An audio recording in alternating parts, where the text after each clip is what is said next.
Hey everybody, welcome to unit number 2 in ENG 110. We're going to take a look at this week's module and go over the assignments, give you some helpful hints, things of that nature.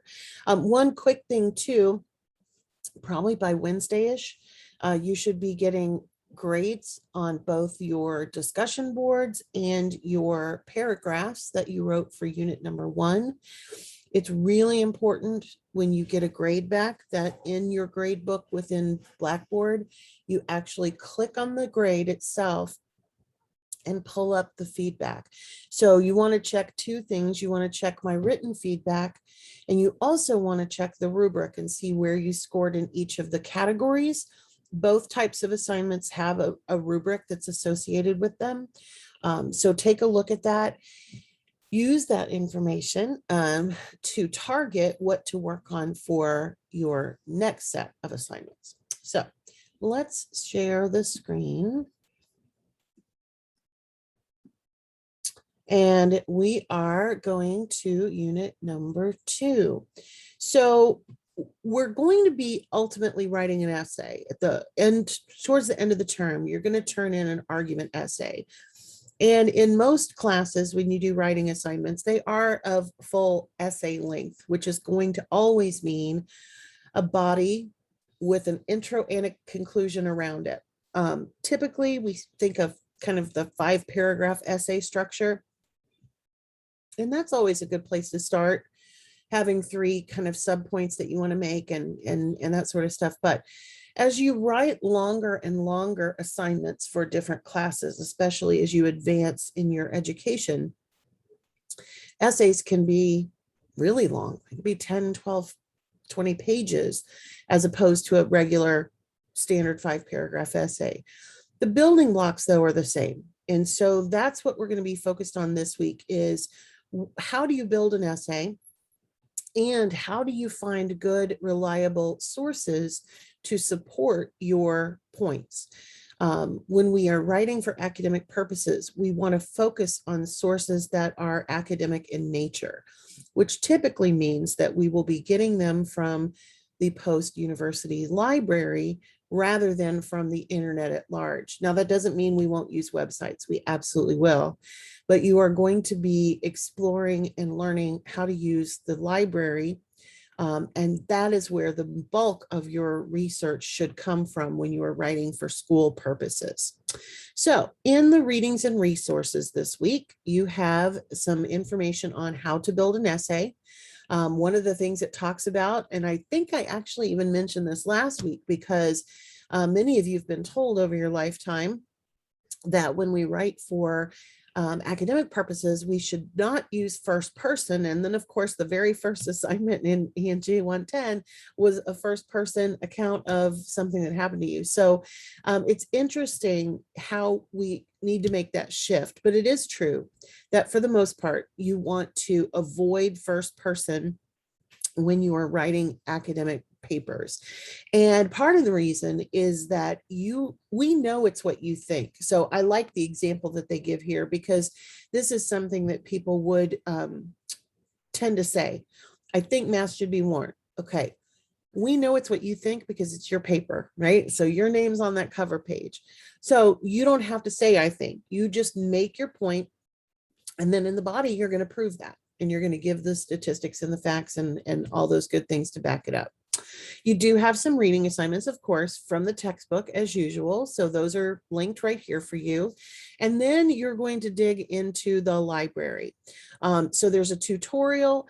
It says this is an optional resource, but I absolutely would encourage you to do the optional tutorial in addition to the required reading. Libraries are not hard to use, and they really want you to find the sources, but it is something that takes a little getting used to from time to time. So please make sure that you check out the library and that you check out the the resource that you can use called Academic Writer. It's going to help you with academic writing, of course, and that will include the writing itself, but also APA format, all those good things. You are going to be using some direct quotations. And one of the things that I want to encourage you to do whenever you use a quotation is to never have it just sitting there by itself. You want to take that quote and attach it to a phrase of your own, or even sometimes a whole sentence of your own. So you're going to use direct quoting to put research into your papers. You're also going to use paraphrasing, which of course means putting it in your own words, and summary, where you take something larger, like a whole study, and condense it down to just 2 or 3 sentences to include that. When you include evidence, you have to cite that evidence. So we use in-text citations and we use references pages in APA. So we're going to be starting practicing that right away. Okay, so there's an activity on citing evidence. Then we have the information about the actual post library. This is a fairly short video, under 5 minutes. Please use it. And then just get some practice using the library. Explore it, because that, of course, is how we learn the best, is by hands-on, usually hands-on doing things, especially when it comes to computer stuff, at least for me. All right, so let's go back to the unit then. And then you have your 2 assignments. So just like last week, your 2 assignments are a discussion board on reliable sources, and then a paragraph. Again, this is just a 1-paragraph assignment, but you're going to turn it in as a formal writing assignment. So just like unit 1, you'll have a cover page. You'll have the paragraph probably only on page 2. I doubt it would be longer than a full page. And then you will have a references page this time. So you will have at least 3 pages in your Word document. You can save it as a Word file or as a PDF, and then you're going to submit it. And this goes back again to the information that they provided for you in Unit 1 on how to submit an assignment in Blackboard. So we'll go over the assignment here in a second, but keep in mind it's the same process as we did last week. Now, with this week's discussion board, the timetable is now set in stone. So you need to respond to the prompt by Wednesday night to get your full points. You can still submit it after that, but that's the deadline for all of your responses to the prompts. And then by Sunday of next week, you will have follow-up replies to at least 2 of your classmates. And that will be the full set that will be graded after the unit ends. So this week you have the following questions to answer in your post. What do you think the biggest difference is between an unreliable source and a reliable source? So you want to do the readings before you tackle this. Why do you think a reliable scholarly source is always stressed in academic writing? And then in your peer responses, of course, provide an interesting, unreliable source for your classmates to consider. Remember that the source should still be appropriate for discussion in the classroom. So when you're responding to others, you can talk about what they said, but also post something that is not considered reliable. I'll give you a hint. You can always use Wikipedia. All right, and let's take a look at the assignment sheet for the paragraph.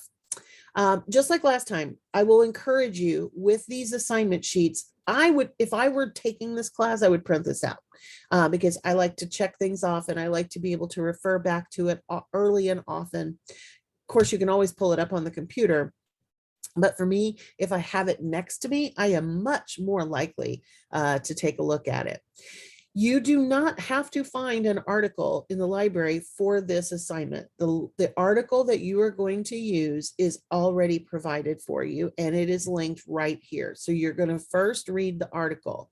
Mandatory versus voluntary vaccinations, an employer guide. This is from a journal called Employee Benefit Review, and it is from this year. So this is an up to the minute kind of thing. And then once you write that or read that, sorry, my brain is not working, read that article, you're going to create 1 paragraph that answers the following question.